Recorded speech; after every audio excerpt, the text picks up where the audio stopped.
Bismillah ar-Rahman ar-Rahim. Dear students, welcome to the class. Today we are going to talk about a very important topic of Southeast Asia, the geopolitical significance of Indonesia in Southeast Asia. Indonesia is the largest country in Southeast Asia, and it is very important country also in the Muslim world because of they are the largest, you can say, Muslim population with about 255 million population, and they are also the fourth largest, populous country in the world. So Indonesia is one of the, largest, you can say, economy in Southeast Asia. They are very important, geographically well placed, and they also have got very balanced foreign policy, and their relationship with the United States of America, China, and other major powers are balanced. So that's why Indonesia is considered as, as an important actor in global politics as well. For example, in the negotiations with Taliban, Indonesia played a very important role as a mediator, as a facilitator, and Indonesia's role was also key in that. Other than that, Indonesia is also active player in global politics, in counter-terrorism, transnational terrorism. They are helping the United States of America. They are helping many other countries in the world. And in Muslim world, obviously, as I told you before, they are very important. So let's understand, first of all, the Indonesia's geographical location, where they are located in Southeast Asia, and what is their significance in this particular region. So Indonesia, let's have a quick facts about Indonesia. They have a population of about 255 million, which is the fourth most populous country in the world. And they are 50% of their population reside in Java, island Java, which is there right now, as you can see in this map. So 50% of their population reside in this area, Java, and plus they have got a huge area of about 1.9 million square kilometer, which is huge. And all their country, they this. Let me tell you one more thing about this country, that this country is actually conglomeration of about 17,000 small islands. So they are scattered around all this area in this region. So they are the largest island country in the world with more than 17,000 islands. So this makes Indonesia a peculiar country in the world when it comes to global politics and regional politics.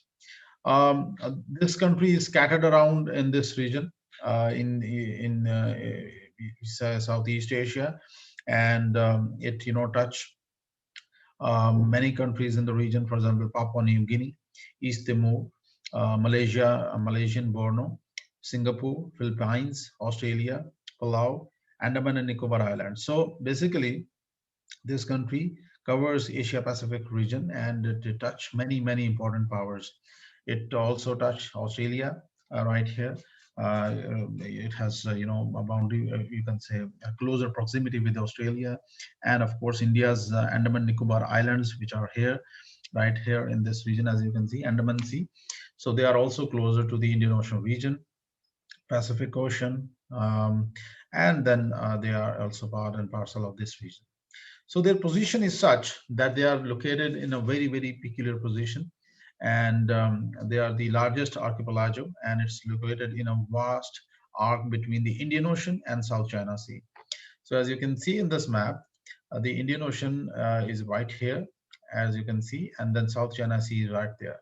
So both these regions are very important when it comes to the global politics, when it comes to the regional politics, when it comes to the salience of communications, when it comes to the connectivity of the major powers or the global actors.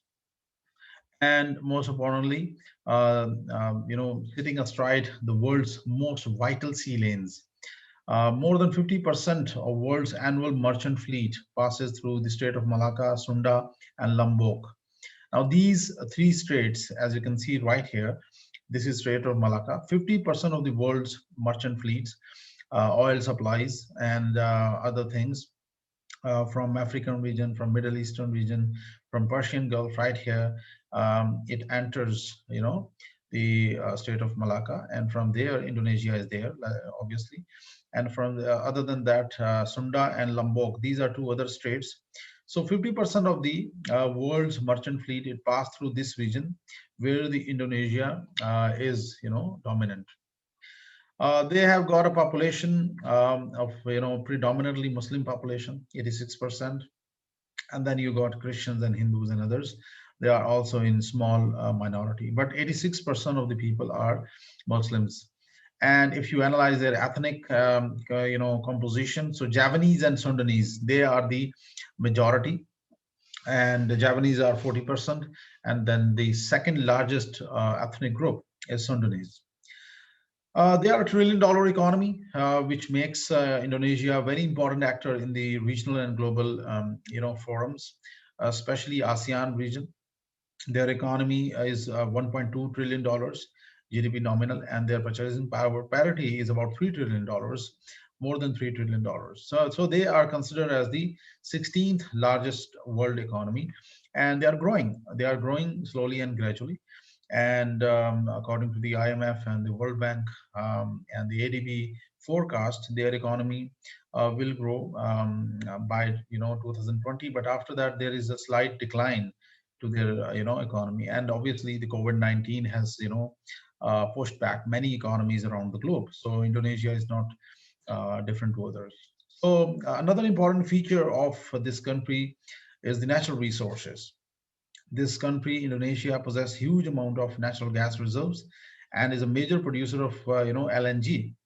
They are the 14th largest country which possess huge amount of natural gas reserves, and slowly and gradually they are also importing oil, but they have also got significant resources of oil and gas, but since their population is big, so they need to have more and more things from oil and gas from other countries as well. At the same time, the country's mining industry is also very vibrant, and they are improving day by day.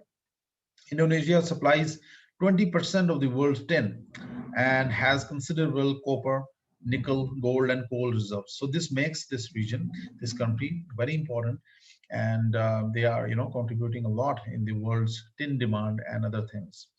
Petroleum and minerals are together made up of about 42% of the exports. The things which they export to other countries, it includes petroleum, minerals, and other things.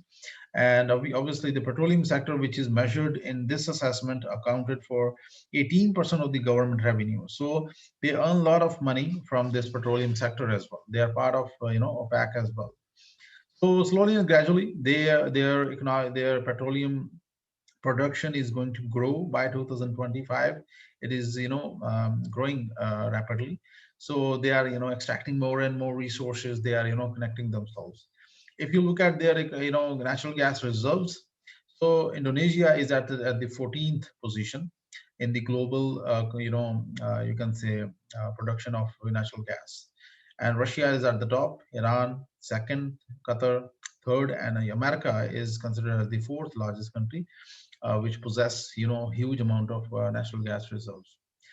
In the oil sector, Venezuela is the country which possesses about 300 billion barrels of oil, but unfortunately, due to their position, their geographical location, their political situation, they are not connected with the US and their allies, so nobody buys their oil. So that is the major issue for them, and because of certain these issues, political and strategic issues, they are suffering. But at the same time, the other important country is Saudi Arabia, which is well connected with the world.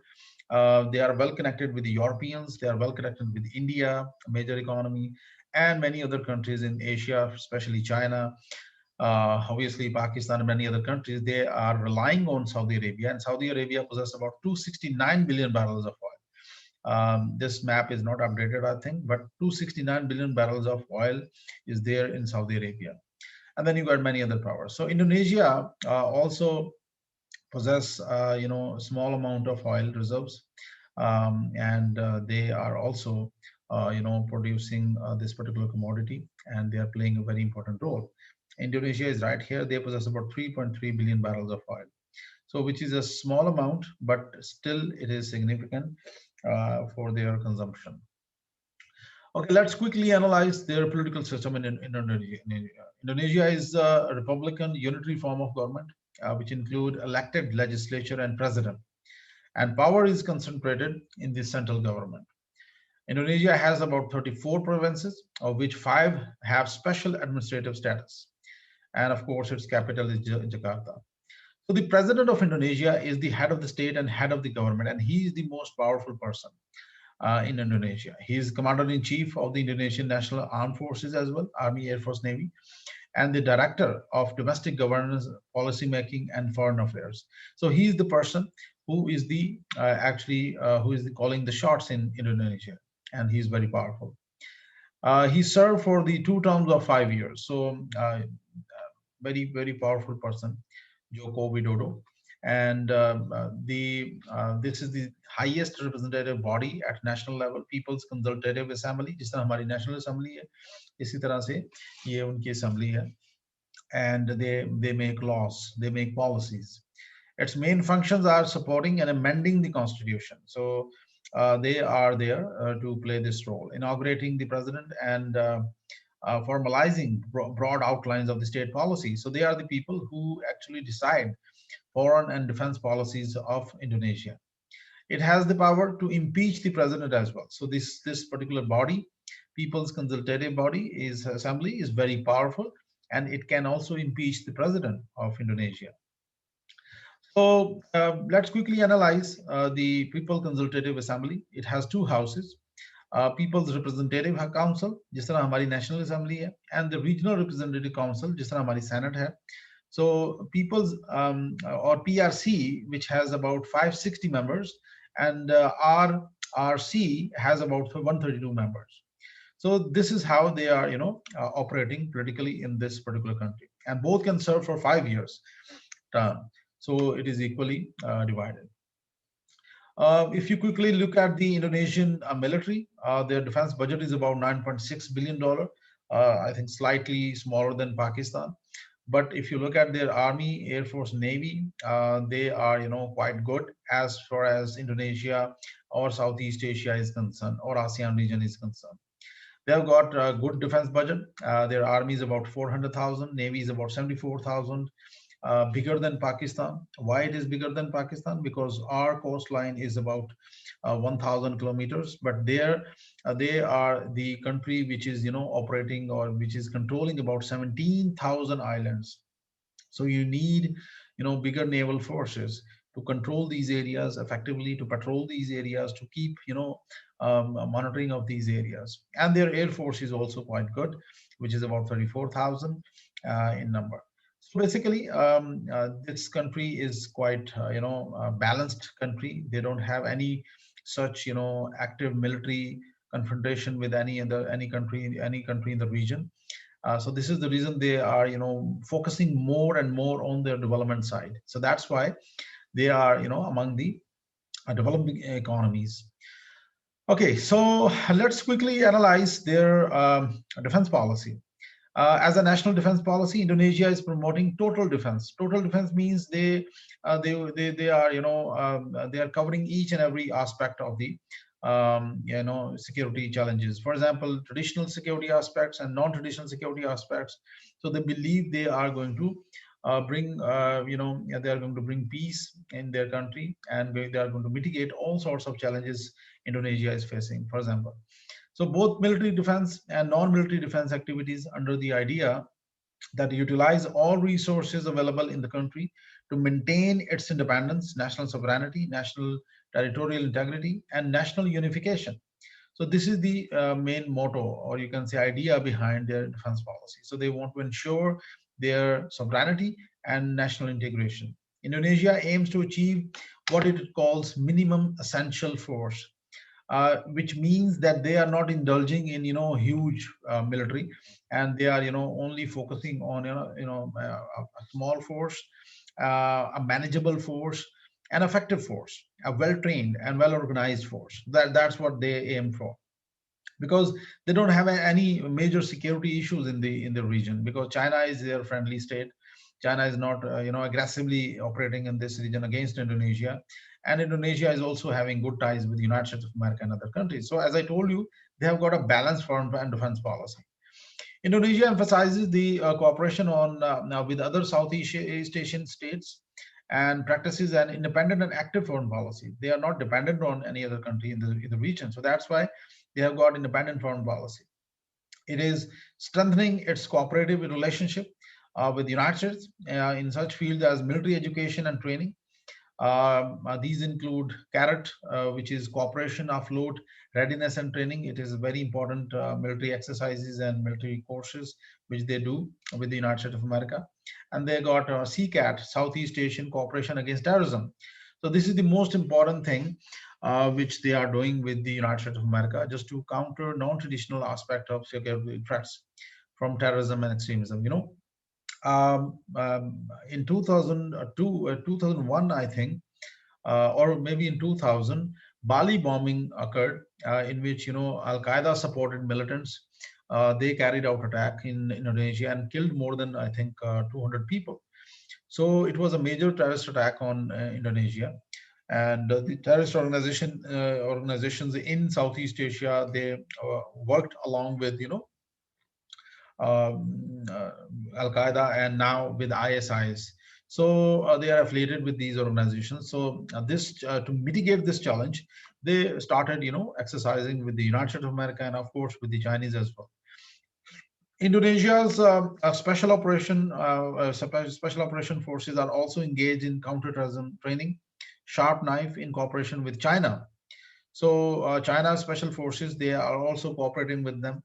So as I told you before, they are having a balanced foreign policy and defense policy. They are also cultivating ties with China. They are also having good ties with the Americans.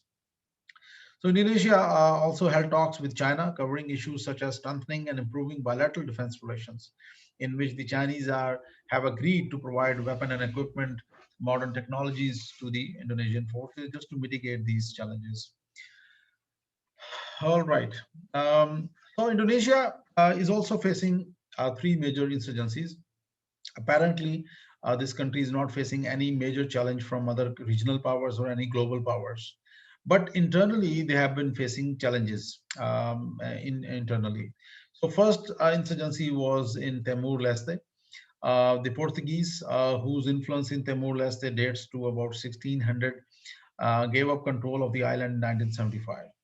On December 1975, Indonesia invaded East Timor with the then tacit compliance of the United States and Australia.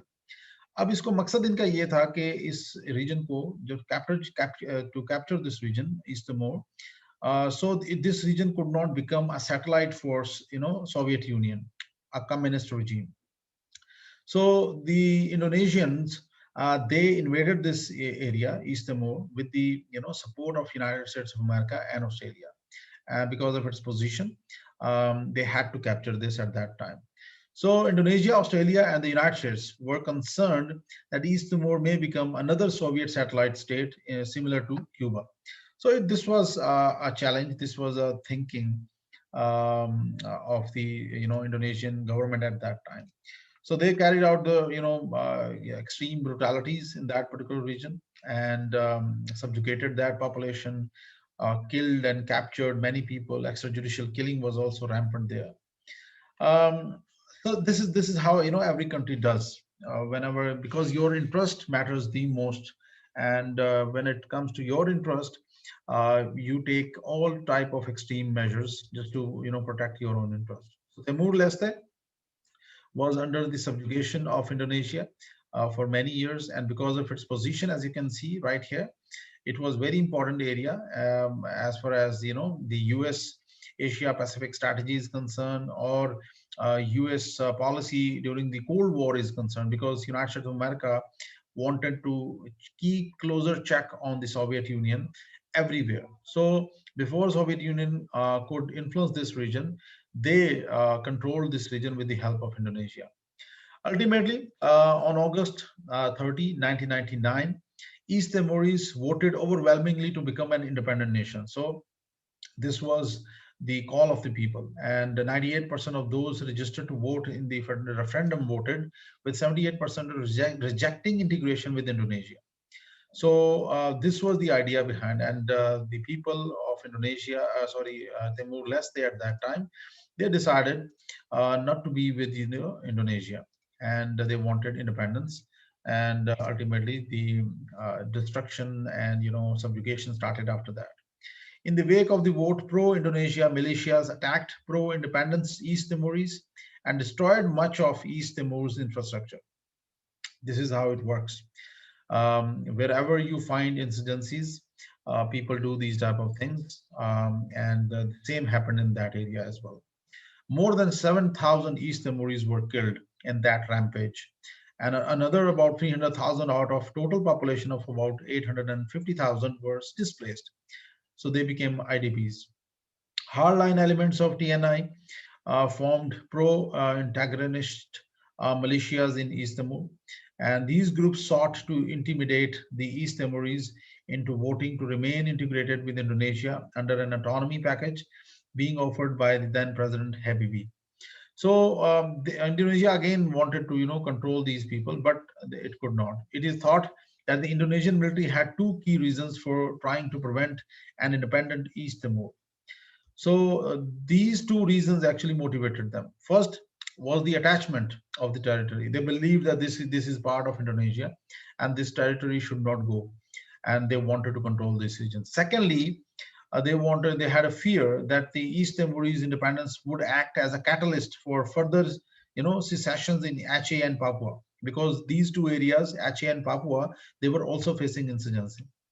So this was the idea behind, and same you can apply on India as well right now. If India today, if India today freeze Kashmir and leave Kashmir, so they are going to politically they are going to leave other regions as well, like Chhattisgarh, Manipur, Nagaland, Mizoram, the eastern side of India, and these countries are also facing huge challenges. So this was the idea behind that. They never wanted to leave this region, but ultimately when people decide, nobody can stop that. So East Timorese, they got independence in 2002, and since then Indonesia and East Timor have worked to develop good relations. So they are now trying to improve their relationship, but still the past is haunting their relationship. The Joint Commission of Truth and Friendship was established to deal with past crimes, and a 2,500-page report issued in early 2006 by East Timorese Commission for Reception, Truth, and Reconciliation. And in that report, many Indonesian commanders, generals, people were, named, who were involved in, brutalities in East, Timor Leste. So this report was given to UN General Assembly and found Indonesia responsible for abuses of East Timorese, during its period of rule over East Timor. The report reportedly found that about 180,000 East Timorese were killed in that particular rule, and this created tension in bilateral relationship between Indonesia and East Timor. So this has, created bitter relationship between these two states, and this is how it works. Whenever a country is controlled by a colony, the colonized state actually, they do these type of things. So that's what happened in Timor Leste, and the president reaffirmed their commitment to continue to work to resolve differences between the two countries. And more recently, the president called on the people of Timor Leste to accept that Indonesians who committed human rights abuses in East Timor would never be brought to justice, so that East Timor, could move forward. And this is obvious. United Nations Tribunal, which included the Serious Crimes Investigation Unit, shut down in May 2005, ultimately without any further claims. It is understandable. Indonesia was controlling that region, and they were doing it under the realist school of thought that they wanted to control this region at any cost because their interest matters. The lives of the people, Timor Leste people, does not matter for the Indonesians. So this is what they did as a state policy. So how can they, charge their own people, their own commanders who did that on the direction of the state? So ultimately, this investigation died down. So this was, a major incidency, Timor-Leste, which ended in 2002 ultimately, and now they are, having good ties. Now we have got another insurgency in Aceh. This particular region is also very important region for Indonesia because of its position, because of its location. So Aceh is located at the extreme south northwestern tip of Indonesia on the island of Sumatra. As you can see in this map, so this region is also very important. It was very important for the Indonesia for its connectivity. The 4.4 million Acehnese have strong Muslim beliefs as well as an independent ethnic identity. So their issue with Indonesia was more ethnic. It was not religious. Many Acehnese have in the past viewed Indonesia as an artificial construct that is no more than a Japanese colonial empire, enslaving the different peoples of the archipelago, whose only common denominator was that they all had been colonized by Dutch. So previously, this region was, colonized by Dutch, and they believed that after the Dutch left this region, the Acehnese also they wanted independence. So they never wanted to be with Indonesia because of their ethnic composition. So Acehnese fought the Portuguese in the 1520s, as well as the Dutch in the later years. The Dutch Achaea War lasted from 1873 to 1913. As a result of their resistance and independence, Aceh was one of the last areas to come under the Dutch control. So its struggle for independence from Indonesia was once again taken up by the group, which was known as, GAM, until a peace agreement was reached in the wake of December 2004 tsunami, which killed over 130,000 people and devastated much of Aceh. The tsunami which came in 2004, and that tsunami devastated that area, and ultimately the insurgent group in that area, they settled their issues with Indonesia, ended their insurgency, armed insurgency, and ultimately settled their issues with Indonesia. The peace agreement signed by GAM and the government of Indonesia in Helsinki in August 2005 brought an end to a conflict that claimed an estimated 15,000 lives. So actually, it was a blessing in disguise for Indonesia because the tsunami